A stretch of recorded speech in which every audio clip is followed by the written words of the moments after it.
Rasulullah bersabda, ulil amri minkum itu ialah alladzi yaqudukum bi kitabillah, ialah yang memimpin kalian dengan kitabullah. Itu ulil amri minkum, yaitu yang memimpin kalian dengan kitabullah.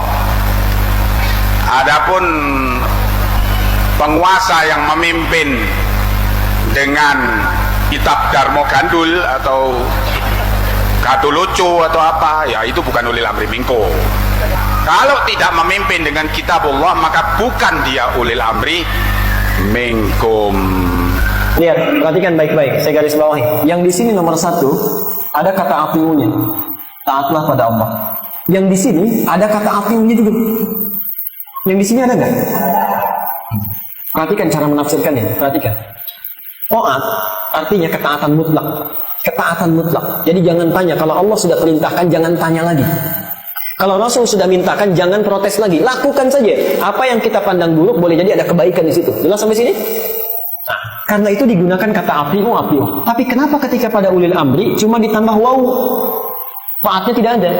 Ini artinya ketaatan dengan syarat bila, sekali lagi, bila ulil amri ini menetapkan satu keputusan yang keputusan itu sesuai dengan ketentuan Al-Quran dan Sunnah Allah dan Rasulnya, diikat dengan kata taat ini. Jadi bila ketetapan ulil amri tidak sesuai dengan ati Allah wa ati Rasul, Allah dalam Qurannya, Rasul dalam Sunnahnya, maka tidak boleh kita menaatinya.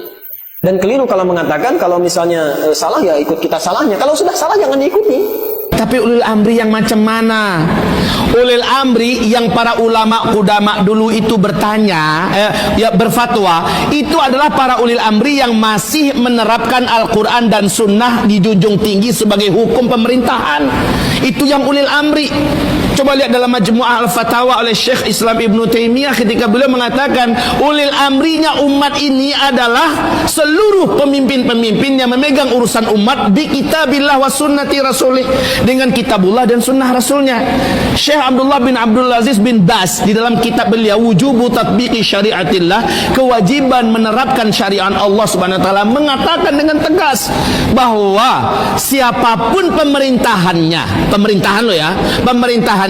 yang menolak menjadikan Al-Quran dan Sunnah atau hukum Islam sebagai hukum dalam pemerintahannya, maka pemerintahan itu bukan ulil amri Islam. Jelas?